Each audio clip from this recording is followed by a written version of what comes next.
Hello, everybody, and I am Bobby, and I have a friend named Robbie, and you'll know the context of what I just said if you pay attention just a little bit longer to this here review. Yes, we're talking about dropping the latest one from Avatar, and no, I'm not talking about Avatar Just Add Water. No, that's not the one at all. I'm talking about a little bit of heavy metal. Yes, the band Avatar dropped their 9th studio album here today, February the 17th.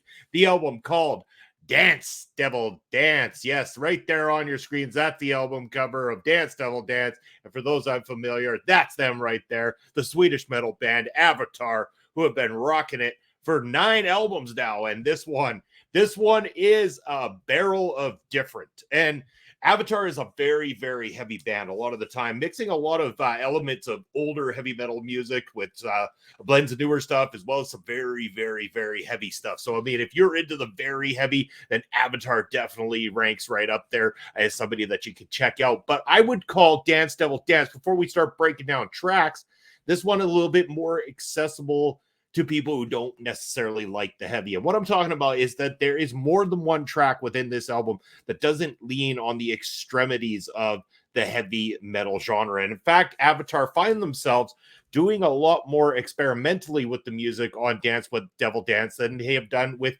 previous outings. Not to say that they haven't experimented before, but you can really find it prevalent within this particular album. Starting off with the title track of the album, Dance Devil Dance, was the second single that was released from this one.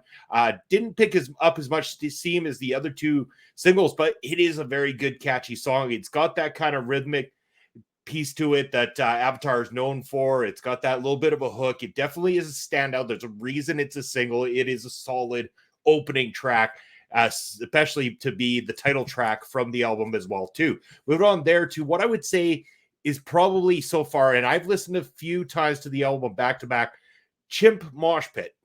I'm curious to find out what other people think, because Chimp Mosh Pit, while not a terrible song by any means, I'm not calling it a bad song, not my favorite piece from the album. If this song would have been taken out from this particular album, I think that I would have been okay. I wouldn't have necessarily missed it. Maybe time will change my mind. Again, sometimes I've done that with music before where it doesn't quite catch me upon the first few listens, and eventually I find something that hooks me in later. Maybe that'll come along with Chimp Mosh Pit, but if I'm going based on currently on the few listens I've had, I could do without it. Up next becomes the first single that was released from this particular album. This one was released quite a while ago in hype for this album, Valley of Disease. Now, this song rocks hard. I like Valley of Disease quite a lot. As soon as I heard this, I knew, hey, I've got to get my hands on this album when it comes out, and I've definitely got to talk about it because it hooked me right from the beginning. It's definitely a little on the heavier side throughout most of this one. There is some of the great singing in there as well, too. Elements of some nice touches of old metal, but then it's got this kind of like breakdown, which goes into like a little bit of like, almost like I want to say mathcore, almost kind of like I don't want to lean too much on the individual genres and start lumping people into places they don't belong necessarily. I hate doing that, but that it's got kind of those types of elements. Great tune. On the Beach won the first round of listening to this album. Didn't quite catch me. The second round, however, oh my God, then I all of a sudden got a hold of me, and I was, damn, that's a good track. Like, I really is starting to grow on me instantly now. On the Beach, very, very strong track after that. Do You Feel in Control? This one definitely on the heavier side.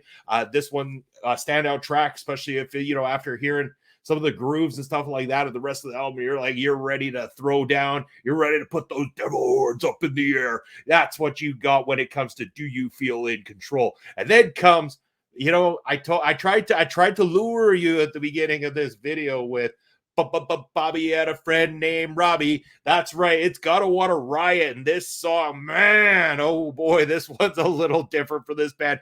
But damn, do I love this track. It is hooky, it is catchy, it's got rhythm, it's got groove, and it's about a guy named Bobby and his friend named Robbie, and Robbie didn't have a hand, but Bobby's about to be famous. Oh, I like me some Gotta Wanna Riot. Check it out right now, please do. Up next is the single that has been killing it for Avatar for this album. That's the song The Dirt I'm Buried In. And again, musically quite different from what the band normally does. They took a little bit of a chance, a little bit of a risk, experimenting a little bit. And again, boom, nailed it with this one. That is why this one is being played all over the place, and why people are starting to take note of this band finally after 9 albums. It's because they finally got a song very, very much more accessible to the average listening crowd that doesn't want to venture too hard into the heavy stuff.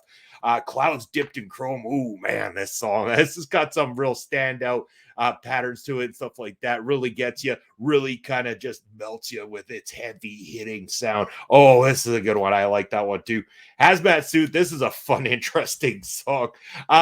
Again, I'd say Hazmat Suit, like, it's definitely a song that I stood out. It didn't get buried or anything like that. I didn't dislike it. I like it.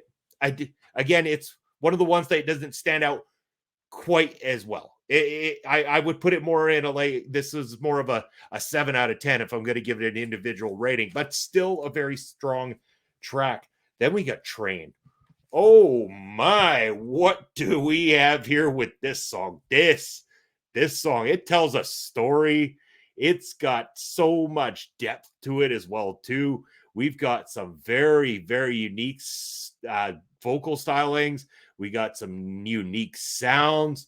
Oh, this song this is good. This is a real good track.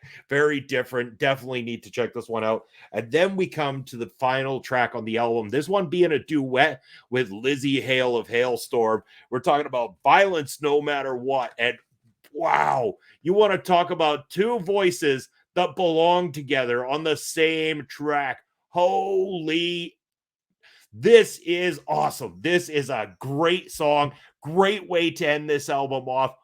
Mwah, brilliant. Love this track. Lizzy sounds perfect in this thing. This is a stamp on a great album. Avatar's Dance Devil Dance is a solid piece of music throughout.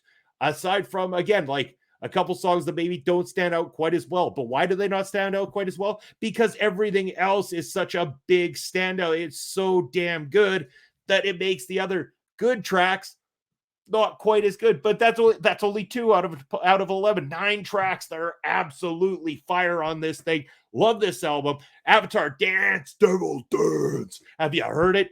Have you listened to it? What do you think of it? I want you to let me know in the comment section below. Make sure to give a like, follow, and subscribe here at our local establishment. If you want to continue to see more episodes of the Bravado and check out more of my reviews, you can do so on the channel already. And let me know in the comment section as well. What do you want me to review next? Is there any particular album, any particular band, songs, movies, television, anything? You name it, you got it. Let me know. And thank you very much for tuning in to another edition of the Bravado. I'm Bobby Munson, and I will see you next time something kick-ass comes out.